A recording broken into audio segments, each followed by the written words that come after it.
মেঘালয় পাহাড় বেষ্টিত সীমান্তের জনপদ সিলেট প্রতি বছরই কম বেশি আক্রান্ত হয় বন্যা ও জলাবদ্ধতায়।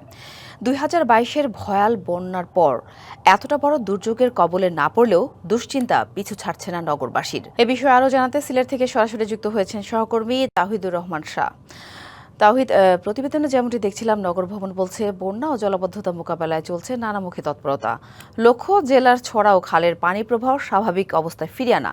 তো বাস্তব চিত্র কি আর নগরবাসী বা কি বলছে, জানাবেন বিস্তারিত। সাথী, আপনি যেমনটি বলছিলেন, সিলেট কিন্তু অন্যান্য বছরগুলোর তুলনায় এবছর কিন্তু সিলেটের জলাবদ্ধতা অনেকটাই কমে গিয়েছে এবং এর কারণ হিসেবে এখানকার সিটি কর্পোরেশন এবং সংশ্লিষ্ট যারা রয়েছেন তারা যেটি বলছেন যে নিয়মিত ছড়া খাল ড্রেনের ময়লা আবর্জনা পরিষ্কার করার কারণেই মূলত এই এবার ছড়া থেকে পানি নিষ্কাশন হয়েছে নদীতে, ফলে এবার জলাবদ্ধতার কবল থেকে কিছুটা রক্ষা পেয়েছেন। এর মধ্যে আপনি নিশ্চয়ই জানেন যে ইতোমধ্যে আবহাওয়া অধিদপ্তর যেটি জানিয়েছে যে আগামী 24 থেকে 48 ঘন্টা সিলেটের নিম্নাঞ্চলে নতুন করে স্বল্পমেয়াদী বন্যা পরিস্থিতি তৈরি হতে পারে। এর কারণ হচ্ছে ভারতের মেঘালয়ে টানা ভারী বৃষ্টিপাত হচ্ছে এবং সেখান থেকে নেমে আসা পাহাড়ি যে ঢল, সেটির প্রভাবে সিলেটের প্রধান নদী সুরমা এবং কুশিয়ারার পানি বৃদ্ধি পাচ্ছে।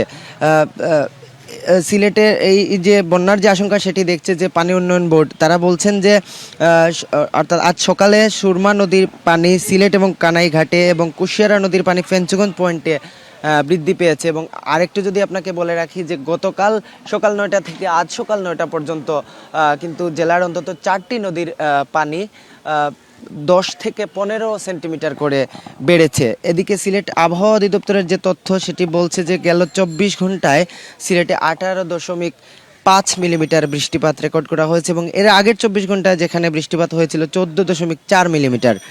নগদ নিয়ে এলো হার নামানা হার অফার। সর্বনিম্ন 10,000 টাকা রেমিটেন্স নগদে পাঠালে থাকছে স্বর্ণের হার জেতার সুযোগ। এর মধ্যেই কিন্তু দুশ্চিন্তা বাড়াচ্ছে আবহাওয়া অধিদপ্তর, তারা যেটি বলছেন যে আগামী 24 থেকে 48 ঘন্টায় সিলেট অঞ্চলে ভারী বৃষ্টিপাতের পূর্বাভাস রয়েছে, যা নদ নদীর পানি বৃদ্ধির প্রবণতাকে আরও ত্বরান্বিত করতে পারে।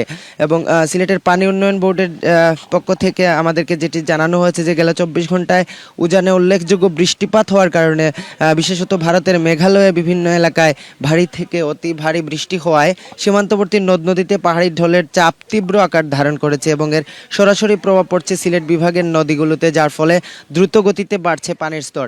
এবং সিলেটের যে প্রধান নদী ভারতের বরাক মোহনা থেকে সুরমা এবং কুশিয়ারা নামে বাংলাদেশে প্রবেশ করেছে এবং বেশিরভাগ বরাক নদীর পানির 80%ই কুশিয়ারা দিয়ে চলে যায়, কিন্তু সুরমার যে পানি এবং প্রবাহ অর্থাৎ উৎসমুখ থেকে খননের দীর্ঘদিনের দাবি রয়েছে সংশ্লিষ্টদের এবং পাশাপাশি পরিবেশবাদীদেরও।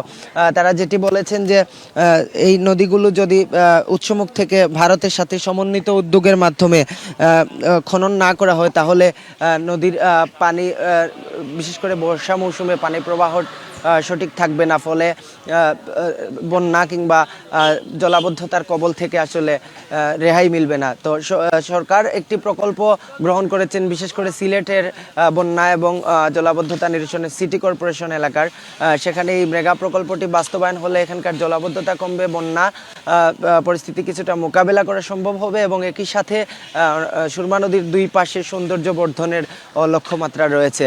তো এখন পর্যন্ত সিলেট জেলার কোনো নিম্নাঞ্চলে এখন পর্যন্ত বন্যা পরিস্থিতি সৃষ্টি হয়নি, তবে আবহাওয়া অধিদপ্তর 24 থেকে 48 ঘন্টা আসলে একটি স্বল্পমেয়াদী বন্যার আশঙ্কা করছে, যেটি আসলে দীর্ঘস্থায়ী হওয়ার কোনো এই মুহূর্তে কোনো খবর নেই। এই ছিল আমার কাছে। ধন্যবাদ তাওহিদ।